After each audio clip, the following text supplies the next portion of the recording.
Bucharest has got a pretty bad reputation as a concrete communist monstrosity. It was bombed out during the war and suffered a huge earthquake in 1977 and was rebuilt by Ceaucescu, who pictured the city in vast swathes of concrete. But there are supposed to be parts of the city that have survived, and they're the bits I'm interested in seeing. So this is Lipscani, which during Ceaucescu's time was totally ignored because it was considered a bourgeois area. It was the rest of the city that was razed and rebuilt. After he died, and in the 20 years since, bars and restaurants have started coming here and setting up. However, the area is still very, very obviously run down. So you have places like this next to places like this.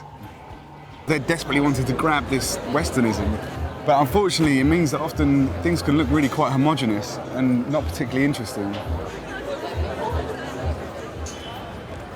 It seems as if during the 20 years since Ceaucescu died, the city has dashed into the future at breakneck speed, desperate to forget everything that came before. But the effect is that Bucharest, to some extent, now feels a bit soulless. But just beyond the sprawl of the city, it's a different world. Benji. Right. Cool. And? Elvis. Elvis. Oh, nice to meet you, Elvis. Okay, let's go. Thank you. So I'm getting a horse and cart towards Lake Snagov, which is about an hour outside of Bucharest. Genuinely, I had a bit of a craving to leave the city as soon as I got in there, so we've come here. The Snagov Monastery, which is on an island in the middle of Lake Snagov, is also supposed to be the resting place of the remains of Vlad the Impaler. And to get there, I've been told I have to find a jetty and shout for Anna. And hopefully that isn't the boat that we're getting there in. Anna! Anna! Anna! Anna? Anna? Anna. Okay, he's Anna. Anna. Vlad got his name by impaling 20,000 Ottoman invaders in the 15th century. But towards the end of the 15th century, he was killed by the Ottomans. They cut his head off, and his body was apparently brought here. His head was sent to Istanbul, where we're headed.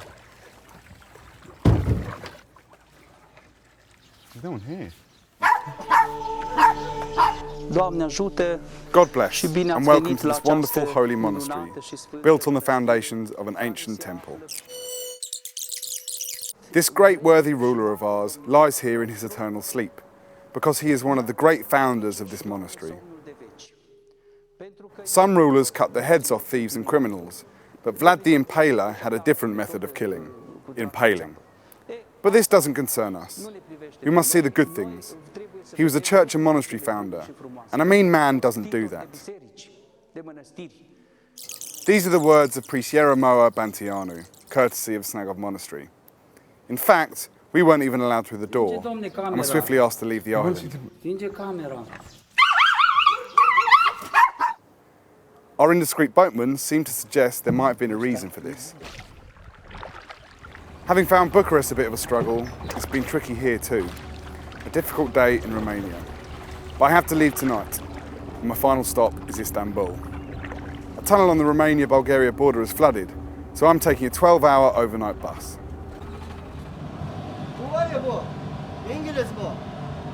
Dağıstan'da İngiltere'den geliyor. Türkiye'de yapımı yok bunun.